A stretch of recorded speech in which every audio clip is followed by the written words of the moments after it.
लेकिन जनपद के लोगों ने मेरी शिकायत कर दी। जयंत जी ने आपके ऊपर बहुत ट्रस्ट किया, फिर मेरा यहाँ के जनपद के लोगों ने मेरा टिकट कटवा दिया। तो आने वाले चुनावों के लिए आपको क्या परिक्षेप लगते हैं? और मैंने वो बात गांठ बांधी लोगों को। 2027 का चुनाव सिर्फ 6 महीने से ज्यादा नहीं बचे। इंफ्रास्ट्रक्चर पे काम किया, सब लोग करते हैं, इन्होंने और ज्यादा अच्छा किया। क्या हम 1 ट्रिलियन की इकोनॉमी टच कर सकते हैं? वो जहाँ चाहता है, जिस प्रकार चाहता है, फंड सब सरकारें इस्तेमाल करती बिल्कुल बिल्कुल। हैं। सड़कें सब बनाएंगी। हाँ, आजकल तो बहुत कुछ ऐसा हो जाता है कि जो लोग इमेजिन भी नहीं कर पाते। चाहे डॉक्टर अम्बेडकर हों, चौधरी चरण सिंह हों, गांधी जी हों, जिन्होंने देश के लिए। पॉलिटिकल पर्सन आप लोग इसे कैसे हैंडल करते हैं? लेकिन ये है कि जब आप जो सच्चे मन से कोई काम करोगे ये, और जब आप किसी व्यक्ति के साथ जुड़ोगे और वफादारी के साथ जुड़ोगे, तो निश्चित रूप से उसका फल आपको अच्छा ही मिलेगा। इसका मतलब है जयंत जी भी आप पे बहुत विश्वास है। देखो ऐसा है ना, देखो हम लोगों ने लंबे समय तक बहुजन राजनीति की। आपको लगता है कि जयंत जी से लोग जुड़ रहे हैं? कोई भी पार्टी हो, हर पार्टी का अपना एक नेचुरल वोट होता है। बिल्कुल बिल्कुल। ये तो बात मानोगे नहीं? हाँ बिल्कुल। तो बस 6 महीने हैं, आगाज हो चुका, हुंकार हो चुकी। हाँ बिल्कुल, एक बड़ी हुंकार और हुई ऐसा है। मैं पहले बताया, राष्ट्रीय लोकदल का जो कोर वोटर है बहुत मजबूत है, ये आगे हमारी सेवा कर सकता है। तो उन्होंने मतलब जो है ये नहीं देखा कि कोई अंदर का है या बाहर का है, कहाँ का है, उन्होंने मुझे पूरा सेवा करने का मौका। नमस्कार दोस्तों, बिंदास अंशुम में आपका स्वागत है। आज हम बैठे हैं माननीय अनिल कुमार जी के साथ, जो उत्तर प्रदेश सरकार के cabinet minister science and technology department में हैं। योगी जी के बहुत खास हैं और जयंत जी के तो दिल लगे हैं। बहुत बहुत स्वागत है अनिल कुमार जी, आपने हमारे पॉडकास्ट में आना पसंद किया। हमें बड़ा अच्छा लगा कि आप आज हमारे पॉडकास्ट में आए। सबसे पहले बात करते हैं कि राजनीति में आप कैसे आए, क्या आपको प्रेरणा मिली कि मैं राजनीति में जाऊं? आप 3 बार के विधायक हैं और गांव से, एग्रीकल्चर से उठ के आज कैबिनेट लेवल पे बैठना कैसा लगता है और क्या प्रेरणा थी आपके पास? देखो जहाँ मैं पहुँचा हूँ उससे बेटर तो कुछ हो नहीं सकता। जी जी, निश्चित रूप से अच्छा ही लगेगा। लेकिन एक राजनीति में जो मेरा अचानक जो मैं आया हूँ, अटेंडम ही एक तरफ से हम लोग कह सकते हैं, क्योंकि जो मेरी पृष्ठभूमि है, कोई मेरे परिवार की पृष्ठभूमि राजनीतिक नहीं रही। अच्छा। कोई नहीं। मेरे दादा सामान्य किसान थे और किसान परिवार से हम लोग निकल कर आए। दादाजी, हमारे फादर 3 भाई, तीनों सरकारी सर्विस में थे। अच्छा। फादर मेरे सेल टैक्स अफसर से रिटायर हुए। Very good. और हम लोग भी आगे 3 भाई हैं, 3 बहनें हैं। और आप ये समझो कि मेरा जो जन्म स्थान है वो भी जनपद सहारनपुर का है। मेरा पैतृक गांव भी जनपद सहारनपुर में तारपुर गांव पड़ता है। कभी विधानसभा होती थी बहन जी की हरोड़ा। अच्छा। हरोड़ा विधानसभा मेरा गांव पड़ता था। तो उस समय हम लोग बहुजन समाज पार्टी से जुड़े हुए थे, ये बात सही है। जी जी बिल्कुल। बीएसपी से हम लोग जुड़े, बीएसपी कार्यकर्ता के रूप में हम लोग काम कर रहे थे। नहीं, बहन जी ने काम भी बहुत किया। जब बीएसपी कार्यकर्ता के रूप में हम अच्छा एडमिनिस्ट्रेटर उत्तर प्रदेश में बिल्कुल योगी जी से पहले किसी को नहीं कहा। सही, ये बात सही बात है। तो बीएसपी कार्यकर्ता के रूप में काम कर रहे थे। एक रिश्तेदार को टिकट हो जाता है हमारे। जी जी बिल्कुल। एमएलए का। अच्छा। चरथावल विधानसभा से। तो हम लोग एज ए रिश्तेदार, एज ए रिलेटिव उसको लड़ाने के लिए मुझे नजर आया और हम लोगों ने मेहनत की। इसलिए मेहनत की, कोई अपना सेल्फ इंटरेस्ट राजनीति करने का नहीं था, ना एमएलए बनने का था। बिल्कुल। ये था कि भाई रिश्तेदार एमएलए हो जाए यार, कहीं अपना नौकरी कर लेंगे या फिर अपना कुछ, मतलब अपना थोड़ा सा फ्यूचर के विषय में सोच के हम लोगों ने मदद की और हमने बहुत मेहनत करी उसमें चुनाव। वो जो है चुनाव जीत गए। फर्स्ट टाइम में एमएलए हो गए। अच्छा, वेरी गुड। फर्स्ट टाइम में एमएलए हो गए। उसके बाद फिर वो बीएसपी की सरकार बनी कुछ माह के बाद। हंग असेंबली आई थी उस समय 2002 में। फिर 6 महीने बाद सरकार बन गई बीजेपी के समर्थन से, बहन जी मुख्यमंत्री बन गए। 18 महीने बाद इस्तीफा हो गया। जी बिल्कुल बिल्कुल। हो गया था ना इस्तीफा? हाँ बिल्कुल बिल्कुल। जब इस्तीफा हुआ तो 40 विधायक बहुजन समाज पार्टी के टूट के चले गए। हाँ। उनमें वो भी एक अच्छा, महिला थी, वो भी थी। महिला अच्छा, एमएलए थी। ठीक है। मतलब अकेली दलित महिला थी जो बहुजन समाज पार्टी छोड़कर उस समय गई थी उन 40 विधायकों में, जब राजेंद्र राणा जी वगैरह भी गए थे। तो स्पेस खाली हो गया। हमने कोई ऐसा नहीं किसी का स्पेस छीनने की या लेने की कोशिश नहीं करी। तो स्पेस जब खाली हो तो हम सोचा यार कि हम क्यों ना कोशिश करें। फिर दिमाग में बात आई, भाई पता नहीं कोई व्यक्ति, मतलब जो है जनपद भी अपना अलग है, कोई वोट देगा नहीं देगा, बहुत सारी बातें दिमाग में थी। ठीक बात है। लेकिन जो कुछ साथी थे जिनके साथ में हम लोगों ने चुनाव लड़ा, क्षेत्र के लोग कह रहे नहीं भाई अनिल भाई आपको कोशिश करनी चाहिए, अब आपकी टिकट की कोशिश करनी चाहिए। मैंने कोशिश करी, खैर मुझे टिकट हो गया। इससे 2006 अच्छी में क्या बात है। बीएसपी से मुझे टिकट हो गया, लेकिन जनपद के लोगों ने मेरी शिकायत कर दी कि ये तो जो एमएलए बनी थे कि ये तो उनका डमी कैंडिडेट है। अच्छा, तो मेरा अच्छा। टिकट बेंच ने काट दिया। ओह, फिर टिकट कर दिया किसी और व्यक्ति का, फिर 3-4 महीने बाद वो कट गया, फिर मेरा हो गया, अच्छा। फिर मेरा कर दिया, फिर मेरा यहाँ के जनपद के लोगों ने फिर मेरा टिकट कटवा दिया। लेकिन एंड में जाकर तीसरी बार जब आचार संहिता लग चुकी थी, शायद मेरे ख्याल से लगने वाली थी, एंड में जाकर कार्यकर्ताओं की भावना ये थी चरथावल विधानसभा की टिकट जो है अनिल को होना चाहिए। संगठन के लोग भी ऊपर से लेकर नीचे तक, एटलीस्ट लास्ट में ये हुआ डिसीजन मेरे पक्ष में हो, टिकट मुझे हुआ 2006 में लगभग, मेरे ख्याल से शायद नवंबर दिसंबर की बात है जब मुझे टिकट हुआ, जी। और मैं फर्स्ट टाइम में ही बीएसपी से एमएलए हो गया। आपने जमीन से जुड़ हाँ, के काम हाँ, किया, मतलब तभी ये बस पहचान बनती है, मतलब लोगों तभी- में मैंने मतलब प्लेटफॉर्म तो मिला, जी, बीएसपी के माध्यम से प्लेटफॉर्म मिला, हाँ, और उस प्लेटफॉर्म का हमने एक तरह सदुपयोग किया। बिल्कुल। लोगों के बीच में गए, उनके दुख सुख में शामिल हुए, तो कार्यकर्ताओं को लगा यार ये लड़का ठीक है, ये आगे हमारी सेवा कर सकता है। तो उन्होंने मतलब जो है ये नहीं देखा कि कोई अंदर का है या बाहर का है, कहाँ का है, उन्होंने मुझे पूरा सेवा करने का मौका दिया। उन्होंने प्यार से और फिर आपको मतलब अपना हाँ, लिया। फिर मैंने भी देखो एमएलए बनने के बाद जी, ये ठान लिया भाई, जिस प्रकार लोगों ने मुझे मौका दिया है और लीक से हटके एक तरह से मौका दिया है, बिल्कुल। तो मुझे भी लोगों के बीच में रहना। लोग ये कहते थे कि भाई देखो एक बात सुनो, बनने के बाद में काम तो सबके होते नहीं, लेकिन आना जाना ना छोड़ो। बिल्कुल। और मैंने वो बात गांठ बांधी लोगों की। मैं आज भी अपने क्षेत्र में दुख सुख की जो खबर मुझे मिलती है, सूचनाएं मिलती हैं, अमीर हो गरीब हो कोई हो, हर व्यक्ति के साथ, नहीं, इससे अच्छी कोई बात और नहीं। यही कारण है कि आज आप जो है तीसरी बार मैं विधायक हूं। बिल्कुल।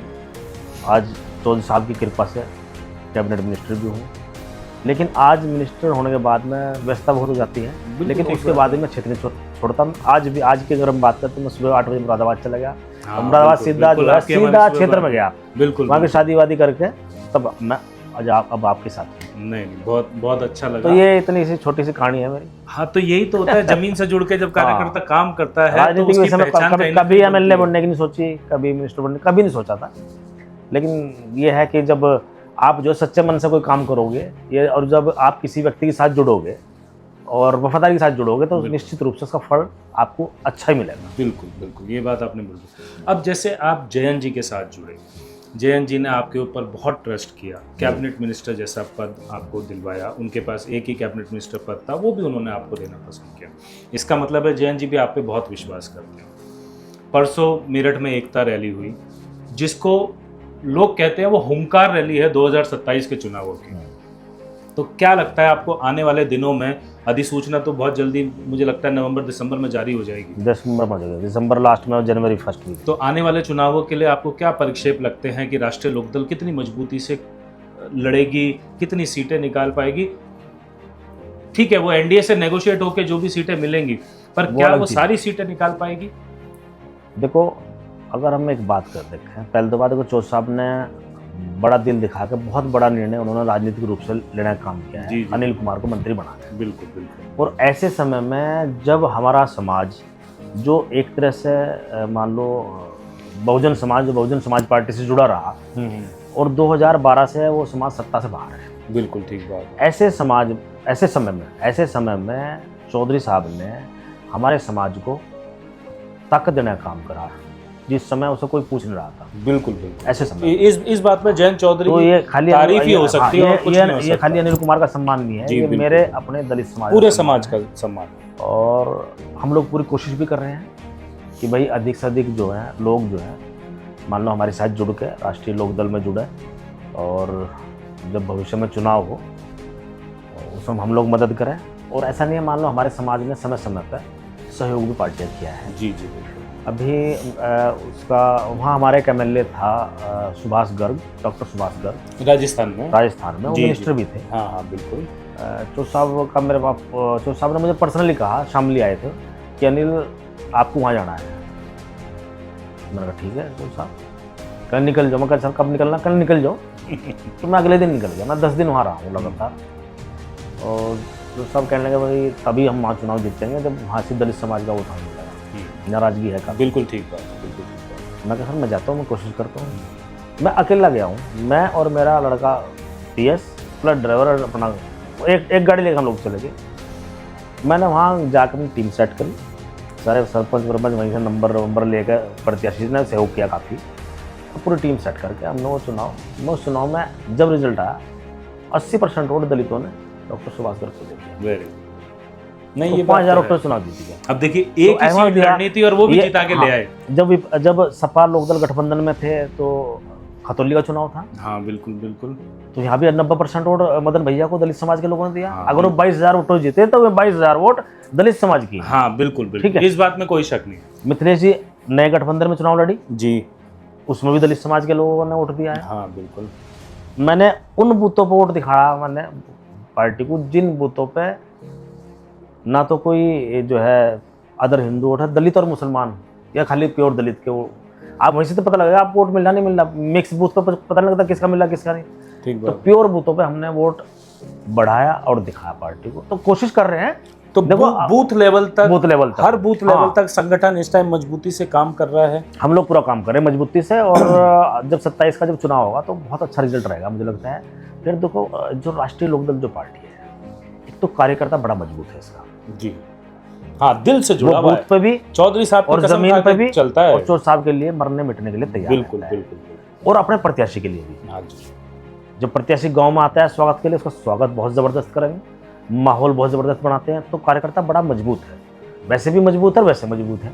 बहुत अच्छी बात है। तो जब 27 चुनाव, देखो राष्ट्रीय लोकदल एक पश्चिम उत्तर प्रदेश तो चलो उसका प्रभाव वाला क्षेत्र है ही, लेकिन जैसे मैं मिनिस्टर हूँ, मैं लगातार दौरे करता रहता हूँ दूसरे जनपदों में भी, तो राष्ट्रीय लोकदल के जो अनुयायी हैं, जो पुराने लोग हैं, जिन्होंने बड़े चौधरी साहब के साथ भी काम करा, ऐसे भी लोग पूर्व में हैं, तो स्कोप हमारे पास वहाँ बहुत है, वहाँ भी हम लोग कोशिश कर रहे हैं। वोट बैंक हमारा वहाँ भी है, बड़ा वोट बैंक पश्चिम, और पश्चिम मतों अगर हम ये कहें कि राष्ट्रीय लोकदल उत्तर प्रदेश की राजनीति की मजबूत धुरी है, इधर बगैर राष्ट्रीय लोकदल के तो आपका ये नहीं मानना पार है- पा सकते आप। आपका ये मानना है कि एनडीए को सरकार बनाने के लिए राष्ट्रीय लोकदल को इग्नोर करके नहीं चल सकता, चाहे एनडीए हो चाहे कोई भाई भी। आप पहले देख लो, जब 22 का चुनाव हुआ, सपा लोकदल गठबंधन था, जी बिल्कुल बिल्कुल। तो हमने अब अपने जनपद की बात ले लो, ये की यहाँ हमने 5 सीटें जीती, जबकि 2017 में भारतीय जनता पार्टी के पास 6 की 6 सीटें बीजेपी में थी, हाँ बिल्कुल। मुजफ्फरनगर की। हाँ और जब 22 का चुनाव हुआ तो 5 हमारे पास आ गई, बीजेपी में रहेगी 1। तो अब जब 27 का चुनाव होगा फिर 6 हमारे पे आएंगे, तो राष्ट्रीय लोकदल 7 है। तो मतलब पश्चिम के बिना, पश्चिम स्वीप, और क्लीन जयंत स्वीप चौधरी करेगा। के बिना बिल्कुल सरकार नहीं बन सकती। हाँ, क्लीन स्वीप करेगा 100% बहुत पश्चिम। बहुत अच्छी।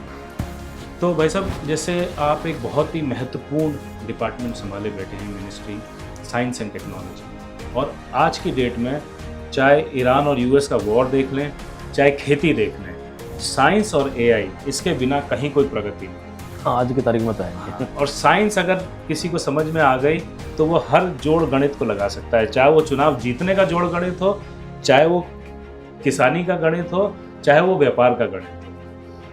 तो साइंस और टेक्नोलॉजी उत्तर प्रदेश में हम क्या क्या नए इनोवेशन ला रहे हैं, कोई स्टार्टअप हम प्रमोट कर रहे हैं, युवाओं को हम कुछ IITs में लाने की कोशिश कर रहे हैं कि उनको नई टेक्नोलॉजी से इंट्रोड्यूस कराया जाए। असल में क्या है, ये जो हमारा जो डिपार्टमेंट है साइंस एंड टेक्नोलॉजी, और एक होता है IT साथ में। जी जी जी।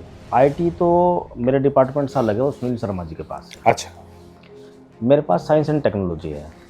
इसमें हम लोग जो है 2 यूनिट्स में हम लोग काम करते हैं। तो CST एक हमारी यूनिट है इसकी, और एक रिमोट सेंसिंग है। अच्छा। रिमोट सेंसिंग के माध्यम से तो हमारे पास सैटेलाइट डाटा है, जी बिल्कुल, बड़ा डाटा है। बिल्कुल। उसके माध्यम से हम लोग जो है मैपिंग करते हैं, डाटा मैपिंग वगैरह करते हैं।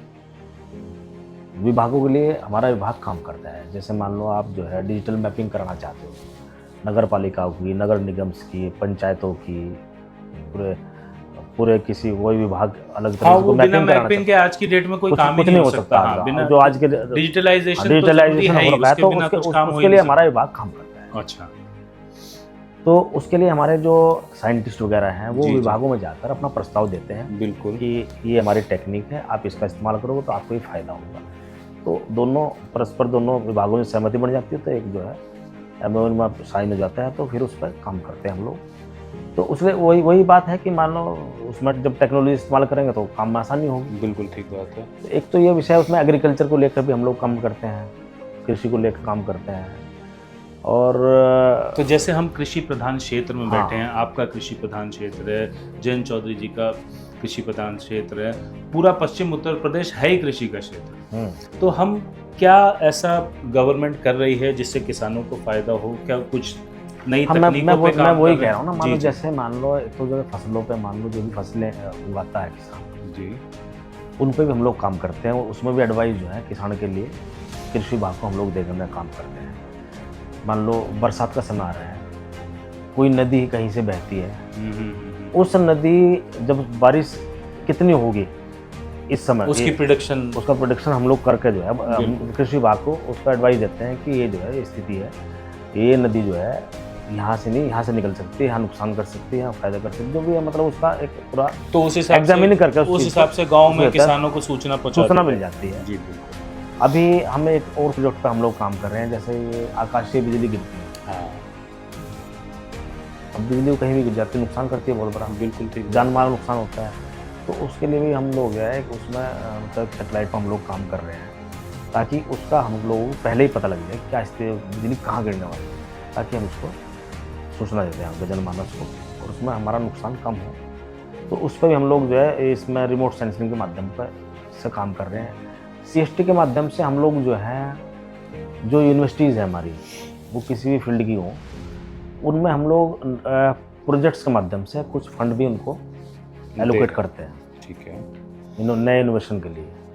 उस पर 10 से 15 लाख रुपए तक, 20 लाख रुपए तक हम लोग जो है देते हैं यूनिवर्सिटीज़ को। तो बहुत सारे लोग अप्लाई करते हैं, सैकड़ों ज़्यादा लोग अप्लाई करते हैं, और बहुत लोगों को देते हैं फंड। कुछ फेलोशिप भी हम लोग देते हैं छात्रों को, उनको विज्ञान के क्षेत्र में बढ़ावा देने के लिए। और जो मतलब ब्रह्मांड में क्या गतिविधियां हैं, इसकी भी जनमानस को जानकारी मिले, उसके लिए हम नक्षत्रशालाओं का निर्माण करते हैं। ठीक बात है। साइंस पार्क, विज्ञान पार्क, स्पेस पार्क, इनका भी निर्माण करते हैं। अभी तक तो हमारे उत्तर प्रदेश में नक्षत्रशाला भी 3 जगह थी। एक अच्छा। गोरखपुर, एक लखनऊ हमने स्टार्ट किया है, जो दोबारा मॉडिफिकेशन करके लखनऊ की स्टार्ट कर दी है।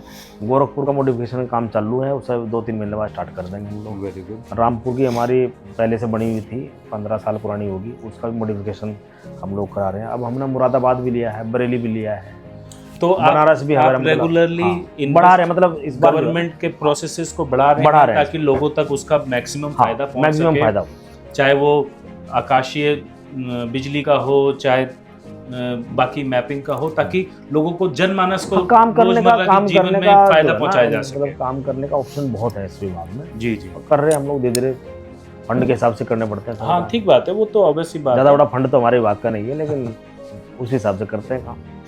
तो 2027 का चुनाव सिर्फ 6 महीने से ज़्यादा नहीं बचे हैं। हर नेता तैयारी में लगा है। योगी आदित्यनाथ जी बहुत बढ़िया काम कर रहे हैं, उत्तर प्रदेश को बिल्कुल संवार के रखा है। 1 ट्रिलियन की इकोनॉमी का नारा लग रहा है। क्या लगता है आपको, कितने समय में हम 1 ट्रिलियन की, क्या अगले 5 साल में अगर NDA सरकार पावर में आती है, राष्ट्रीय लोकदल साथ अगर में का तो मतलब ही नहीं आएगी। बहुत अच्छी बात है। हाँ। तो क्या हम 1 ट्रिलियन की इकोनॉमी टच कर सकते हैं ताकि लोगों को बेनिफिट हो सके? निश्चित रूप से करेंगे। योगी जी भी बहुत मेहनत करते बहुत हैं, मेहनत लोगों कर के रहे साथ हैं, बहुत जुड़े और हुए हैं, जिस प्रकार जो है और कोई गलत इतना बात बड़ा नहीं। इन्वेस्टमेंट जो है लेकर आ रहे उत्तर प्रदेश में, ये हाँ। पहली बार हो रहा है। देखो, हमें भी 20 साल हो गए राजनीति करते हुए। हमने BSP की सरकार भी देखी है, हमने बिल्कुल। सपा की सरकार भी देखी है, बिल्कुल। और पिछले 9 वर्षों से योगी जी की सरकार भी देख रहे हैं। ठीक है, लंबे समय तक तो हम लोग विपक्ष में रहे, लेकिन 2024 से सत्ता में जुड़े हैं, तो विपक्ष में रह के भी नज़र तो रखते ही है। हाँ, ठीक बात है, नज़र तो रहती है। तो ऐसा नहीं है, मतलब उत्तर प्रदेश में योगी जी की सरकार ने अच्छा काम किया है, इंफ्रास्ट्रक्चर पे काम किया, सब लोग करते हैं, इन्होंने और ज़्यादा अच्छा किया है। बहुत अच्छी बात। दूसरा सबसे बड़ी बात होती है, जो सबसे बड़ी चुनौतीपूर्ण विषय होता है किसी भी सरकार के लिए, वो होता है लॉ एंड ऑर्डर, कानून व्यवस्था। बिल्कुल। और कानून व्यवस्था पे महाराज जी ने अच्छा काम किया है। नहीं, ये बात तो काबिल तारीफ है। इस बात को मैं नहीं कह रहा, इस बात को आम आदमी कहता है। नहीं, ये बात तो मैं भी आपको बताऊं, बहुत छोटा सा एग्जांपल देता हूं। मेरी माता जी पिछले 50 साल से 60 साल से कांग्रेस से जुड़ी हुई हैं। इस बार जब वोट देने जा रही थी विधानसभा में, मैंने उनसे पूछा आप किसे वोट देने जा रहे हो, आप तो कांग्रेस ही, और कांग्रेस में कोई है नहीं ऐसा। कह रही नहीं, मैं इस बार योगी जी को वोट दूंगी, ये काम बहुत अच्छा करते हैं। हाँ, तो 50-50 साल पुराने कांग्रेसी भी जाके ये वोट करके आए कि हमें पता है कि ये काम बहुत अच्छा कर रहे हैं। हाँ, देखो ऐसा ये है भरोसा ना, है पब्लिक का। ये भरोसा ही कायम होना चाहिए। हाँ देखो बिल्कुल। विशेष, देखो उत्तर प्रदेश बहुत बड़ा राज्य है, 25 करोड़ की जनसंख्या, बहुत बड़ा राज्य है, बड़ा बजट है, मैं ये नहीं बिल्कुल। कहता। और जो भी मुख्यमंत्री बनता है वो फंड का कस्टोडियन होता है, वो जहाँ चाहता है जिस प्रकार चाहता है फंड सब सरकारें इस्तेमाल करती हैं। बिल्कुल बिल्कुल। सड़कें सब बनाएंगी, और भी फील्ड में हर सरकार काम करेगी, लेकिन लॉ एंड ऑर्डर विशेष रहता है कि उत्तर प्रदेश में जिसने लॉ एंड ऑर्डर संभाल लिया उसको इस प्रदेश जनता दोबारा मौका देती है, जैसे योगी जी को दिया, बिल्कुल, ये बात तो बिल्कुल ठीक है ना। देखिए, और आज भी उत्तर प्रदेश में कानून का राज स्थापित है, और उसी आधार में मैं कह रहा हूँ तीसरी बार भी हम ही आए। तो फिर डबल इंजन की सरकार, लेकिन मैं कहूँगा ट्रिपल इंजन की सरकार, जयंत चौधरी, हाँ, योगी जी और हाँ, मोदी जी, ये ट्रिपल इंजन है। ट्रिपल की मारना, तो 3 इंजन के साथ जब सरकार चलेगी तो यूपी आगे ही बढ़ेगा। बिल्कुल बढ़ेगा, इसमें कोई दो राय नहीं। 1-2 पर्सनल सवाल पूछना चाहूँगा जी। तो भाई साहब एक रैपिड फायर राउंड खेलते हैं, ठीक है। अगले 5 साल में उत्तर प्रदेश का भविष्य उज्ज्वल है। और टेक्नोलॉजी या परंपरा? दोनों ही अपने स्थान पे सही है। बिल्कुल ठीक। स्टार्टअप या सरकारी नौकरी? युवा के लिए संदेश अगर देना हो, स्टार्टअप या सरकारी नौकरी? स्टार्टअप की तरफ भी हम लोगों को चलना चाहिए, बिल्कुल ठीक। सरकारी नौकरी का अपना महत्व है। आप साइंस एंड टेक्नोलॉजी मिनिस्टर हैं, हर युवा ये जानना चाहता है कि मंत्री अनिल कुमार जी सबसे पहले कौन सी ऐप पे देखना चाहते हैं सुबह उठते, कौन सी ऐप उनके जीवन में सबसे ज़्यादा ज़रूरी है एप्लीकेशन? नहीं देखो, ये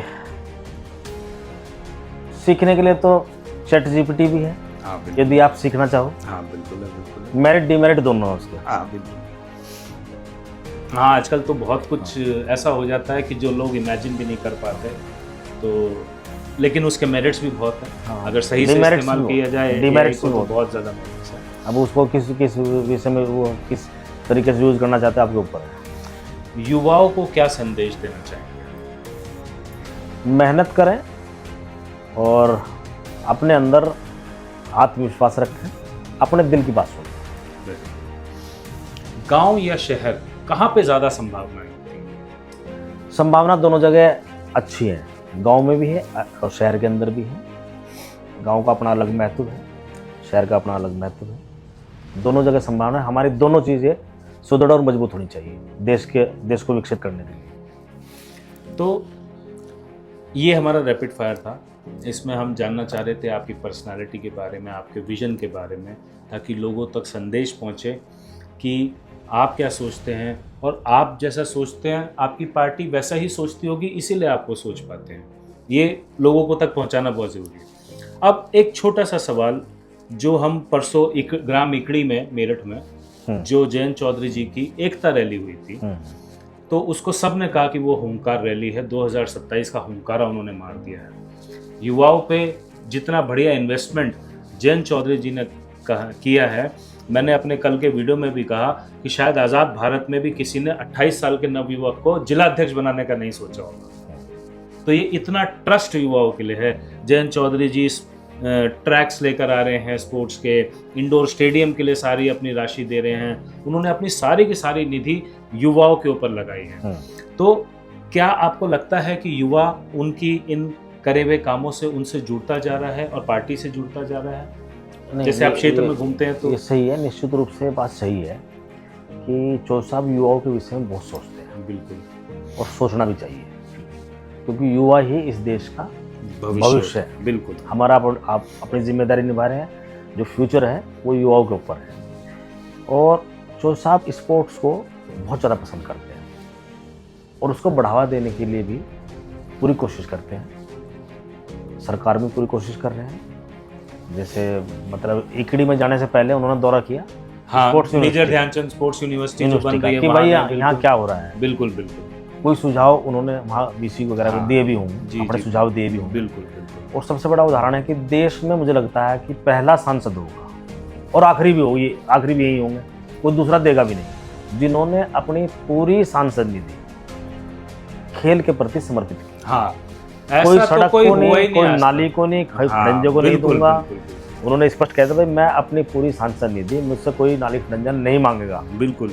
एमपी एमएलए कह दिया था मैं अपनी पूरी सांसद निधि स्पोर्ट्स कोटे में मैं दनकौर रैली में मौजूद था जब दनकौर के इंडोर स्टेडियम का था, तो 3.5 करोड़ की वो राशि वहाँ पे अप्रूव हुई है। हाँ, और इतनी बड़ी राशि आज तक किसी एक क्षेत्र को, इतने छोटे क्षेत्र को किसी सांसद की नहीं। जबकि दनकौर में ना कोई विधायक है पार्टी का, ना अभी कुछ प्लानिंग है वहाँ पर गांव से जुड़ा हुआ, लोगों से जुड़ा हुआ। लोग गए थे चौधरी साहब। चौधरी साहब बढ़ावा दे रहे हैं, ये ठीक है। हमारे देखो स्पोर्ट्स में हमारे पास स्पोर्ट बहुत है और प्रतिभाओं की हमारे पास समाज में कोई कमी नहीं है भाई, सब कोई कमी नहीं है। उनको निखारने की और उभारने की और निकालने की आवश्यकता है। वो काम चौधरी साहब कर रहे हैं। उनको एक प्लेटफॉर्म दे रहे हैं, ट्रैक बना के या और अन्य चीज़ों में कबड्डी का फील्ड बना के और किसी चीज़ के लिए वो एक पैसा दे रहे हैं, तो उससे एक फील्ड तैयार हो रहा है, एक प्लेटफॉर्म तैयार हो रहा है। उसके आसपास के 10-20 गांव के बच्चे जो हैं, जो प्रतिभाएं हैं, वो निकल कर आएंगे, वो कल को जो है समाज का, परिवार का, देश का नाम रोशन करेंगे। मैंने कई लोगों से मिला, लोगों ने कहा जयंत चौधरी जी स्वर्गीय चौधरी चरण सिंह जी का बिल्कुल प्रतिरूप बन के आए हैं। तो क्या आप भी शक्ल मिलती है उनकी? क्या उनके कार्य भी वैसे ही हैं देश को उठाने के? देखो ऐसा है ना, देखो हम लोगों ने लंबे समय तक बहुजन राजनीति की है। जी। ज़्यादातर हम लोगों ने डॉक्टर अम्बेडकर को ही नहीं पढ़ा है, क्योंकि वहीं से हम लोग वो तो जो करके गए वो तो कोई कर ही नहीं कर वहीं पाता। है। हम आज की स्थिति क्या है, विडंबना हमारे देश में एक है कि जितने भी हमारे महापुरुष हुए, चाहे डॉक्टर अम्बेडकर हों, चौधरी चरण सिंह हों, गांधी जी हों, जिन्होंने देश के लिए काम किया है, राष्ट्र निर्माण के लिए बड़े काम किए, बिल्कुल अपने घर परिवार को छोड़कर त्याग करने के बाद हम लोगों ने उन्हें जातीय बंधन में बांध दिया। ये विडंबना है हमारे देश की। जबकि कोई भी महापुरुष ऐसा नहीं है, उसने पूरे देश के लिए, समाज के लिए काम किया है। डॉक्टर अम्बेडकर हो, चौधरी चरण सिंह ने भी सबके लिए काम किया। जो प्रधानमंत्री थे, जो मुख्यमंत्री थे, डॉक्टर अम्बेडकर ने जो संविधान लिखा था वो एक समाज के लिए थोड़ा किया, लेकिन पूरे हिंदुस्तान के लिए लिखा। लेकिन उनको हमने जातीय बंधन में बांध के उनके जो सम्मान है उसके प्रति एक तरह से हम लोगों ने। तो जैसे आप सरकार में हैं तो और मिनिस्टर हैं, आप ये महसूस करते होंगे कई जगह से जातियों की प्रॉब्लम आती हैं, हर कई क्षेत्रों में ये जात पात धर्म का डिवीजन चलता रहता है। तो एज अ पॉलिटिकल पर्सन आप लोग इसे कैसे हैंडल करते हैं? नहीं देखो, जाति है तो एक सच्चाई, इसे नकार तो आप सकते हैं। हाँ नहीं, बिल्कुल नहीं नकार सकते। ना आपके हाथ में है किस जाति में आप पैदा हो, कहाँ होंगे, ना गोत्र नकार सकते, ना जाति नकार सकते। ठीक बात है। लेकिन जो है देखो, ये समाज या को चलाने के लिए एक सिस्टम की आवश्यकता भी है, मैं ये मानता हूँ। लेकिन हम जो है अपने से नीचे वाले व्यक्ति को एक हिकारत से की नज़र से देखें, वो गलत है, उसे मैं गलत मानता हूँ। तो उसे उठाने के लिए हम लोगों को प्रयास करें, उसको उठाने के लिए बड़े को उसकी सहायता करनी चाहिए। और चौधरी साहब की तो कोई नीति नहीं, बड़े चौधरी साहब को जो हमने थोड़ा सा देखा है, जब थोड़ा सा अध्ययन किया है कि उन्होंने भी मतलब जो है ना छोटे वर्गों के लिए ज़्यादा काम किया। चौधरी चरण सिंह जी बिल्कुल छोटे वर्गों के लिए काम किए। मान लो उनका एक तो राजनीति का जो करने का जो उनका दायरा था वो देश के अंदर बहुत बड़ा व्यापक था। बिल्कुल बहुत व्यापक था। बहुत। और उनको मानने वाले लोग बहुत ज़्यादा देश के अंदर थे। आप देखिए आज भी जीवन मतलब वो जिसको चाहते थे एमएलए बनाए, जिसको चाहते थे मुख्यमंत्री बनाए थे। कर्पूरी ठाकुर बिहार से यहाँ है, नाई समाज से आते थे। हाँ बिल्कुल, उन्हें मुख्यमंत्री बना दिया। भाई मुलायम सिंह जी हो, सभी वहीं से निकले हैं। मुलायम सिंह जी हो, नीतीश कुमार जी हो, लालू जी, रामविलास पासवान, उन्हीं नर्सरी, सब वहीं से तो उसी नर्सरी से निकले हुए हैं सब। हाँ, सब चौधरी साहब। तो उनका व्यापक दायरा कितना बड़ा व्यापक दायरा था उनका। तो आज मुझे लगता है कि उसी चीज को लेकर चौधरी जयंत जी भी चल रहे हैं। आज हमारा दल, मैं नहीं कह रहा बहुत मतलब बड़ा व्यापक दायरा हमारा है, लेकिन जिस नीति से, जिस विचार को लेकर हम चल रहे हैं और जिस पॉलिसी को लेकर आज चौधरी साहब चल रहे, जयंत जी चल रहे, धीरे धीरे बढ़ेगा, व्यापक भी। तो आपको लगता है कि जुड़ेंगे लोग, जयंत जी से लोग जुड़ रहे हैं और आने वाले 2027 का चुनाव जिस क्षमता से जयंत जी लड़ना चाहते हैं, आप लड़ना चाहते हैं, हमारे बाकी विधायक हैं और सीटें भी पार्टी मांगेगी। कई जगह मैंने पढ़ा। मैं एक बात कहूँगा, कोई भी पार्टी हो, हर पार्टी का अपना एक नेचुरल वोट होता है। बिल्कुल। ये तो बात मानोगे नहीं? हाँ बिल्कुल। बीएसपी का भी बड़ा नेचुरल वोट था, आज वो डिस्टर्ब है एक तरह से। राष्ट्रीय लोकदल का भी आप जो है किसान वर्ग का एक नेचुरल वोट है, बिल्कुल। हर पार्टी का होता है, भाजपा का भी है। नेचुरल वोट की जिम्मेदारी हमारे मेरे से अनिल कुमार के वोट बैंक से ज़्यादा है। नेचुरल वोट को ये ठानना पड़ेगा कि भाई हम चौधरी जयंत को चौधरी चरण सिंह बनाना चाहते हैं, बिल्कुल। तो उसके लिए उस नेचुरल वोट को ज़्यादा काम करना पड़ेगा। हाँ, हम लोग तो उनका सहयोग करने वाले हैं, हम लोग तो उनके साथ लगने वाले हैं। बिल्कुल। आप तो उसमें हो सकता है हमारा सेल्फ इंटरेस्ट हो, हाँ, बिल्कुल बिल्कुल। भाई मेरा सेल्फ इंटरेस्ट भी हो सकता है, एमएलए बनने का, हाँ, बिल्कुल मिनिस्टर बनने का, एमपी बनने का मेरा सेल्फ इंटरेस्ट हो सकता है, लेकिन जो है उस नेचुरल वोट को ज़्यादा काम करना पड़ेगा। और किसी पार्टी के लिए नेचुरल वोट जब काम करने लगता है ना, वो जब दूसरे समाज को जोड़ने लगता है, तो पार्टी एकदम आगे बढ़नी स्टार्ट हो जाती है। तो बस 6 महीने हैं, आगाज हो चुका, सब एक- हुंकार हो चुकी। हाँ बिल्कुल। एक बड़ी हुंकार और हुई ऐसा है। नहीं, मैं पहले बताया राष्ट्रीय लोकदल का जो कोर वोटर है बहुत मजबूत है, काम करने में मजा आता है। बिल्कुल। बहुत बहुत धन्यवाद भाई साहब। हमारे दर्शकों को बहुत अच्छा लगेगा आपसे ये इंटरेक्शन। हमें उम्मीद है कि वो इसको देखेंगे, कुछ उन्हें ज्ञान मिलेगा, कुछ उन्हें सीख मिलेगी, युवाओं आपसे कुछ सीखेंगे और सब जुड़ने का प्रयास करेंगे। और हम कोशिश करेंगे कि ज़्यादा से ज़्यादा लोग इस वीडियो को देखें और हमारे मंत्री अनिल कुमार जी का संदेश सब तक पहुँचे। बहुत बहुत धन्यवाद।